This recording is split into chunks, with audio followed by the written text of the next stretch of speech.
Kolkata Christmas ফেস্টিভ্যালে এবং Allen পার্কের সামনে সেজে উঠেছে ক্রিসমাস ট্রি।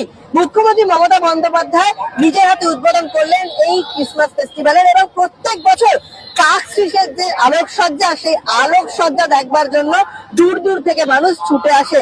অর্থাৎ শেষ উৎসবে, একেবারে মরশুমের শেষ উৎসব এই ক্রিসমাসকে কেন্দ্র করে বাঙালি থেকে শুরু করে গোটা শহরবাসীর মধ্যে উন্মাদনার চিত্র থাকে একেবারে তুঙ্গে।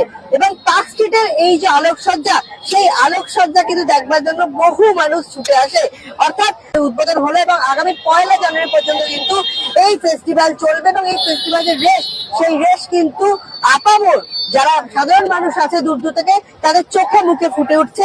দেখানোর চেষ্টা করবো দূরত এখানকার যে আকর্ষণ, যে ক্রিসমাস ট্রি, সেই ক্রিসমাস ট্রি কিন্তু এখানে সেজে উঠেছে এবং তার সামনে দাঁড়িয়ে এখনো কিন্তু সাধারণ মানুষ নিজেদের ছবি তুলছে। এবং শুধু তাই নয়, গোটা পার্ক স্ট্রিটের যে রাস্তাটি, সেই রাস্তাটি কিন্তু বিভিন্ন আলোক সজ্জায় সেজে উঠে। দেখানোর চেষ্টা করবো যে একেবারে এই রাস্তাটি কিন্তু যাচ্ছে ধর্মতলা এবং এই রাস্তায় পুরো আলোক সজ্জায় কিন্তু সজ্জিত করা হয়েছে। একেবারে উৎসবের শেষ মরশুম, সেই মরশুমে কেন্দ্র করে শহরবাসীর মধ্যে উচ্ছ্বাসের চিত্র দেখা মিলছে। এবং আজ থেকে হলো এছাড়াও রাস্তার আশেপাশে যে ক্রিসমাসের সরঞ্জাম বিক্রি হয়, সেই সরঞ্জাম কিন্তু বিক্রি হতে আসছেন। কারণ পার্ক স্ট্রিটে মূলত এই যে ক্রিসমাস, সেই ক্রিসমাসের ছোঁয়ার দেখা মেলে।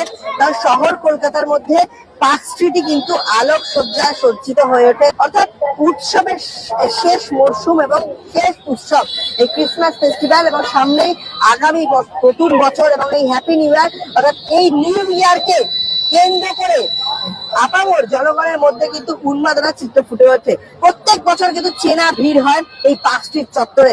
অর্থাৎ নতুন জেনারেশন থেকে শুরু করে পুরনো জেনারেশন যারা রয়েছে, তারা কিন্তু এই পার্ক স্ট্রিট চত্বরে ভিড় জমায় এবং এই আলোকসজ্জা দেখবার জন্য দূর দূর থেকে মানুষ ছুটে আসে।